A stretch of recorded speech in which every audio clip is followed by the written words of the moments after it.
नमस्कार, कशा आहात सगळेजणी? चला तर मग आज कुठली रेसिपी आहे ती बघूया. रेसिपीला सुरुवात करूया. तर आज मी इथं पत्ताकोबीची भाजी बनवत आहे. तर अशी पत्ताकोबी तुम्ही बनवा, एक चपातीच्या ऐवजी तुम्ही 2 चपात्या खाचाल.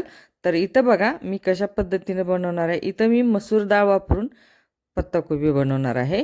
मसूर डाळ आणि पत्ताकोबी. तर चला मग रेसिपीला सुरुवात करायची आहे. हे पत्ताकोबी आहे ना, तर मी ते धुवून आणि वरचा थर असतो ना, तो काढून घेतलेला आहे आणि जेवढा आपल्याला पाहिजे भाजीसाठी तेवढा मी कट करून घेतलेला आहे.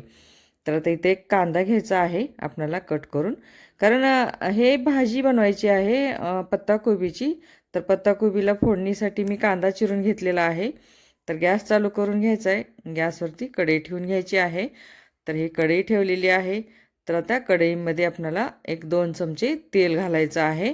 तर 2 चमचे मी तेल घातलेलं आहे. मोहरी, जिरे हे मी फोडणीसाठी टाकलेलं आहे.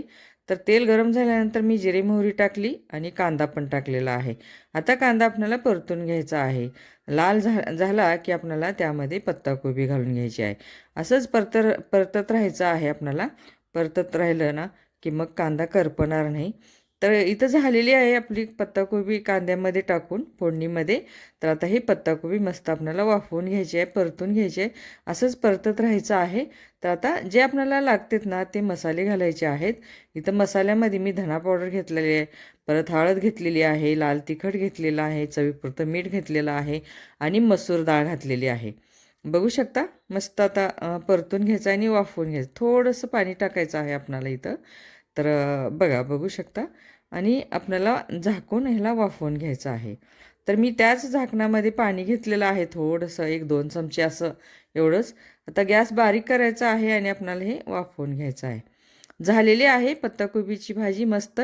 कारण हे म्हणजे जास्त मी अशी ओलसर नाही केली, फक्त वाफवून घेतलेली आहे. तर सुकी भाजी आहे.